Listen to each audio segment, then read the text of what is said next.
Onda Livre, 87.7 e 106 FM. Escrever para crianças é cada vez mais exigente?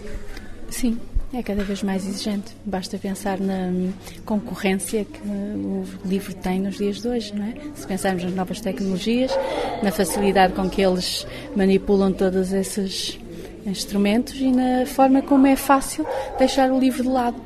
Porque o livro dá trabalho, obriga a pensar, e os jogos, as consolas não obrigam a exercício nenhum, o que de facto tem os seus contras. Se pensarmos que a criatividade e o imaginário são elementos de crescimento que ficam castrados se nós não tivermos cuidado e não insistirmos no texto literário. Porque os pais têm muito, eu queria frisar bem isto, os pais têm muito aquela noção, quando escolhem um livro. Primeiro eu vejo agora uma coisa que me assusta um bocadinho, que é de deixarem a escolha ao menino. Olha, escolhe, levas um.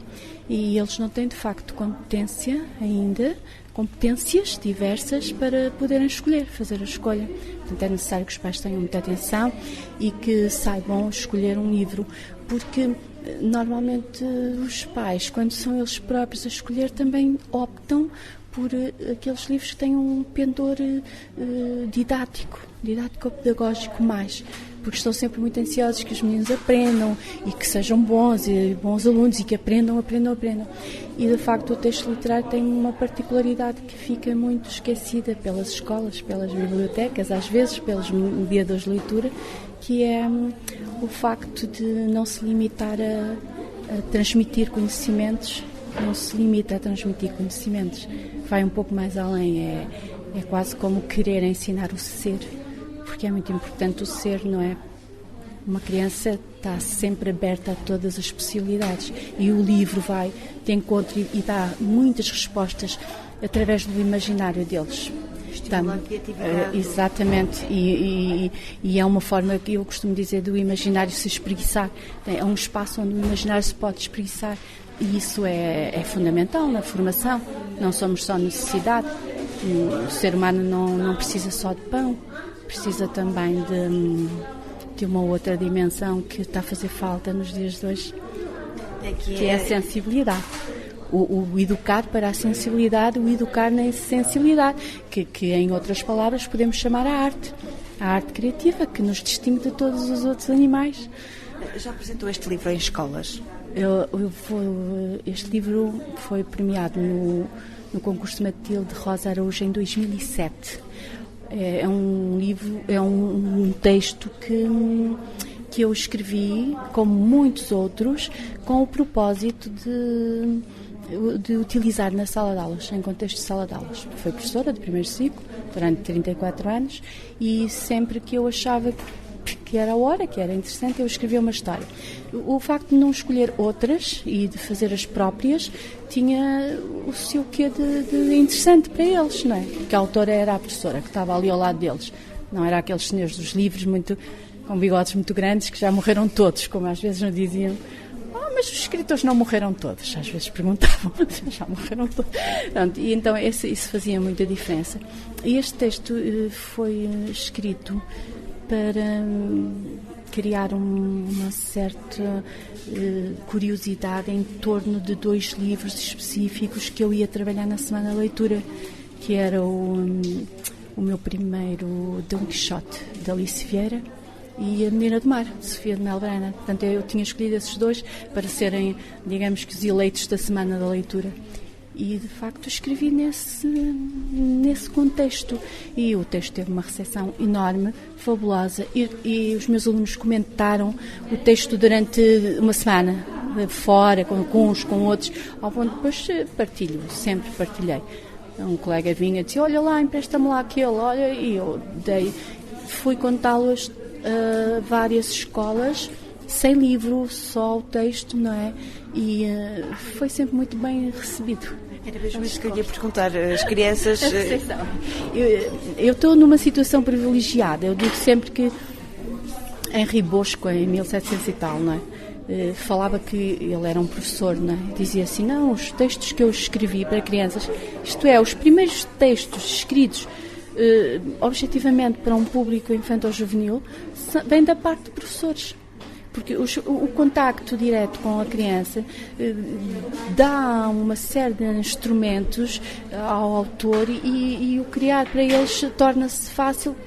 Sabemos que não é nada fácil a literatura infantil, mas torna-se fácil porque sabemos o que eles pedem, o que eles querem, de que maneira eles vão interrogar. Isto vai criar curiosidade, eles vão perguntar assim, assado e tal. Aliás, temos quase que uma recepção, um reverso que é muito claro para quem lida diariamente durante muitas horas por dia com crianças, e a recepção foi sempre muito boa. Agora há uma diferença entre escrever para as crianças que temos em frente dos nossos olhos e para as crianças de uma maneira geral. Mas é o que eu digo, eles ditam-nos os contos, ditam-nos, nós só temos que olhar, não é? Só temos que olhar para eles, só temos que observar, só temos que saber ouvi-los, e depois é fácil, sai, e de facto são muito, muito bem aceitos. Todas as minhas histórias, eu tenho muitas histórias, só comecei a guardá-las recentemente. Eu chegava ao fim do ano e dizia, estas já não servem, e eu arrumava tudo, as gavetas, e deitava também isto tudo para o lixo. Depois, a partir de uma certa altura, com tanto, quer dizer, tanto agrado, assim, então deixa lá ver. É melhor guardar. Deveria guardar. Ainda falando de escrever para crianças, nos romances, digamos assim, para adultos, há muito a tendência de deixar o fim aberto, para deixar as pessoas sonhar e imaginar. Com as crianças, isso também funciona, ou tem que se lhes explicar tudo, ou deve-se, aliás, explicar-lhe tudo? Funciona. Portanto, chamamos uma obra aberta, não é? Eu acho que para crianças, quanto mais aberta for, melhor. Quanto mais aberto for cada parágrafo, melhor. Porque é preciso deixar um espaço para a recriação. Escrevemos um texto e então acho que é até uma ousadia pensar que eles vão imaginar, ao ler, vão criar imagens na sua mente iguais às de quem escreveu. É quase impossível, porque temos sempre aqui um confronto entre um leitor criança e um autor adulto. Há sempre este confronto, portanto nós não podemos querer que eles vão interpretar. Aliás, isto serve também para a literatura de adultos, não é? Não vamos querer que eles vão interpretar no nosso registro, na nossa dimensão. Portanto, quanto mais perguntas fizerem a propósito, pior está escrito o texto, porque deixa espaço para perguntas, mas é esse o objetivo. É que, de facto, esta coisa da literatura, como saberá, é o texto, o autor, o leitor, há aqui uma espécie de contrato, um contrato de leitura, não é? E todos, cada um destes elementos tem uma participação no ato de ler, não é? Tem uma participação ativa no ato de ler. Muito tempo a literatura infantil-juvenil foi tratada como uma literatura menor, porque não se reconhecia à criança a capacidade de fazer ela também a sua parte do tal contrato de leitura. Portanto, ela não seria capaz, à partida, de recriar o texto. Mas sabemos agora que não é verdade, porque se é uma verdade eles não terem as competências sociais e linguísticas e de convivência que um adulto tem outra coisa que substitui isso em grande parte, que é o imaginário, que os adultos vão perdendo e que as crianças têm ali em luminoso, digamos assim, e portanto a recepção do texto literário faz-se através do imaginário. Então essa forma de ele recriar é a sua participação no contrato de leitura. E para escrever para crianças, esse lado imaginativo que as crianças têm em abundância, é preciso ir trabalhando para não se perder, para não se tornar demasiadamente adulto. Eu acho que as crianças hoje são todas grandes demais. Porque especial para que isso aconteça? Os pais não têm o tempo que deviam ter para os filhos. Quase que eu quero o céu na terra, não é? Mas é uma verdade que se constata diariamente. Os pais não têm. E então vão compensando os filhos com coisas que não os obriguem. Eu acho que a leitura, o livro em si, obriga os pais, mesmo os pais, a dedicarem tempo aos filhos, porque abrir um livro, falar com a criança, fazer primeiro a leitura icónica, a leitura das ilustrações, entrar depois na leitura. Se a criança é muito pequenina, não sabe ler, ser ele próprio, isso tudo obriga a um esforço. Mesmo o ato de ler é em si esforço, não é? E hoje em dia tudo é fácil, tudo tem de ser fácil. Não pode ser, porque as crianças têm que ser inteligentes, têm de ser as melhores, têm de ser muito boas. Filho, então, mas se não foste melhor, como é? Quer dizer, isto é terrível, é uma pressão tal. E os miúdos crescem, de facto, antes do tempo, o que para mim é muito triste de observar. Não podemos querer, quer dizer, eu acho que as crianças tão novas ainda, tão novinhas, e já são capazes de cada coisa. Eu não queria falar nada nos ídolos dali da televisão, nem nada disso, não é? Mas acho que é um excesso de... É preciso tempo para crescer, para brincar ao faz de conta, para crescer à medida de que a natureza previu para nós. E as histórias e os contos infantis fazem parte do processo de crescer. E não só de crescer, os contos de fadas, por exemplo, têm um fundo didático, porque a didática está sempre na literatura, embora a literatura às vezes não esteja na didática, porque os livros escolares são, digamos que cumprem o seu propósito, mas a escola está obcecada pela transmissão dos conhecimentos. E às vezes um texto maravilhoso aparece truncado, aparece só um pouquinho, e agora vamos ver quantas orações, ou vamos ver os verbos, ou vamos ver o sintagma nominal, e destroem toda a magia do texto, não é? Tudo está voltado para o crescer o mais depressa possível, aprender o mais depressa possível. E as crianças precisam de ser crianças no tempo de ser crianças. Os contos ajudam, aquela fórmula hipercodificada do era uma vez. É mágica. É mágica. Eu não sei se as pessoas têm este conhecimento. Eu quando os meus estão muito cansados, ao fim do dia, por exemplo, estão extremamente cansados da matemática, não é? E já começam a fazer um barulhinho, já começam a estar inquietos. Então, a melhor forma de os calar, em absoluto, é começar a dizer: era uma vez. Se faz silêncio. Porquê? Porque esta magia, os contos de fadas, vão de encontro àquilo que a criança quer ouvir, vão de encontro. Ela, através das questões de dificuldade,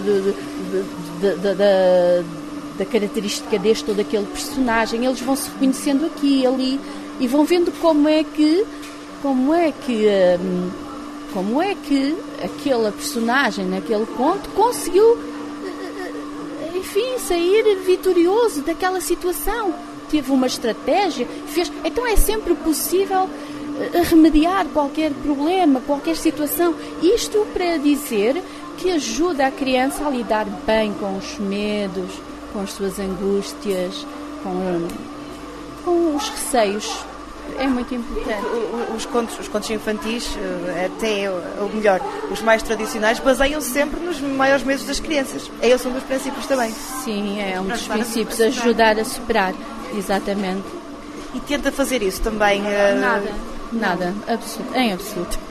Isto para lhe perguntar um pouco da história deste livro que hoje está aqui a apresentar. É o que eu disse ontem na apresentação lá em Braga, é que um autor, quando está a escrever, não pensa em nada disto. Eu só comecei a pensar nisto quando comecei a ler umas coisas sobre... a aprofundar os meus conhecimentos na área da literatura, é que eu comecei a dizer assim, bolas, mas isto quando se escreve não se pensa de facto. O ato de escrita é mágico também, não é? Eu, como disse, fui professora, mas tenho muito presente. Eu comecei a ler e a entrar através dos livros de aventuras de Enid Blyton, os 5, os 7. Aquilo era um fascínio de tal ordem. E ao escrever é quase como um retorno ao passado. Não dá para pensar se estou a fazer bem, se aquela criança vai tirar muito partido. Antes de tudo mais, a linguagem tem de tocar os sentidos. Depois logo se vê, a razão virá mais tarde. mais tarde. Os sentidos primeiro, os sentidos.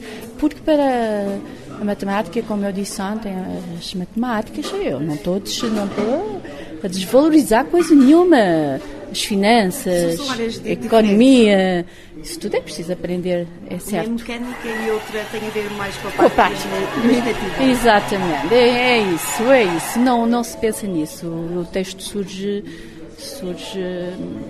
pronto. Eu começo este livro com chovia muito, uma chuva pinga birrenta e seguia por ali adiante. E quando voltei para trás e disse pinga birrenta, mas o que é isto? Então, mas isto não existe no dicionário. Mas há lá algum dos meus alunos que não saiba intuitivamente o que é pinga birrenta. Não se ponha questão. Começo a ler e começo à espera que me perguntem, professora, então, mas o que é isto, pinga? Ninguém me pergunta. Isso não é pergunta que eles sabem. É isso. Quando escreve, então também acaba por ser intuitiva. Intuitiva e vou buscar muito do que eu era na infância também. Tenta passar isso. Nós guardamos sempre aquilo, a nossa infância por dentro de nós e aquilo de termos uma criança dentro de nós fica... de uma forma muito simples. Digo, se aquilo me encantou a mim, porque que não encantará as crianças de hoje? Porque as coisas mudaram, eu sei. Mas uma criança não mudou. Uma criança é uma criança. Enquanto também a sua experiência profissional e também enquanto pessoa, acha que à medida que vamos crescendo e queremos chegar às crianças e o facto de tentarmos sempre complicar tudo ou desmistificar tudo... Também dizem, os adultos nunca percebem nada. Dificulta. É preciso estar sempre a explicar.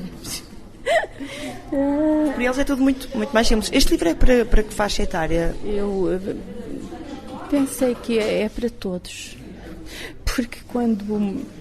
A minha ilustradora leu, ela tem 27 anos, é uma jovem, e me mandou uma mensagem depressa, disse, eu não consegui parar de ler. Eu disse, 27 aninhos, que bom.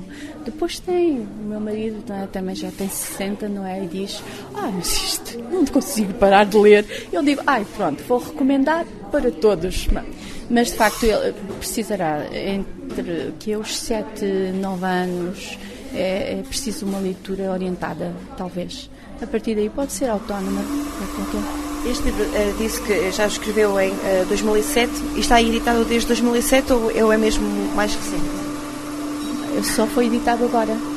Foi só editado agora. Ele esteve na gaveta, inédito, porque por um motivo muito simples, quando ele foi premiado, uma das partes do prémio seria a edição de livros, só que aquilo foi protelando, foi passando e nunca foi contactado e também nunca fiz mais nada.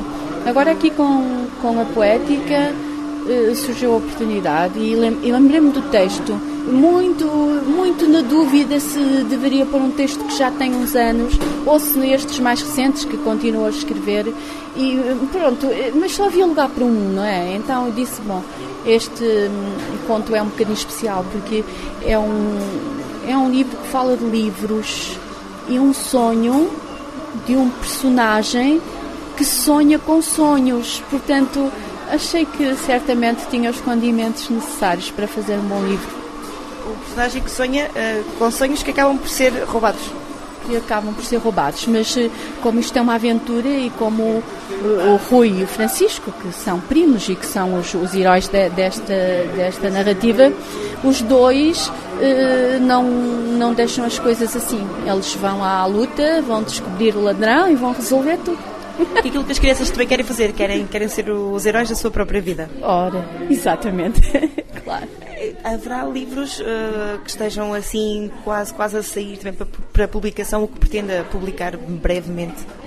Eu, como lhe disse, tenho muitos textos, que qualquer um podia ser publicado neste momento, mas de repente, não sei porquê, por artes mágicas, eu desde que me aposentei há uns anos, comecei a trabalhar a sério isto, porque antes nunca tive tempo de me dedicar a sério nisto.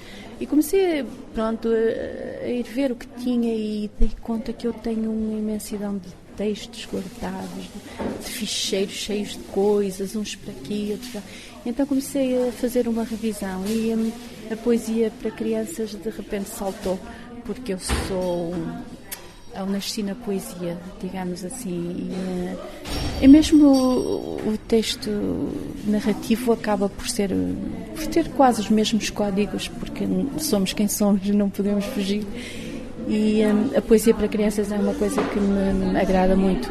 O nonsense, que a gente diz assim, isto parece um disparate, mas é que as gargalhadas que ecoam quando se lê uma coisa dessas num grupo de crianças é maravilhosa e gratificante, obviamente.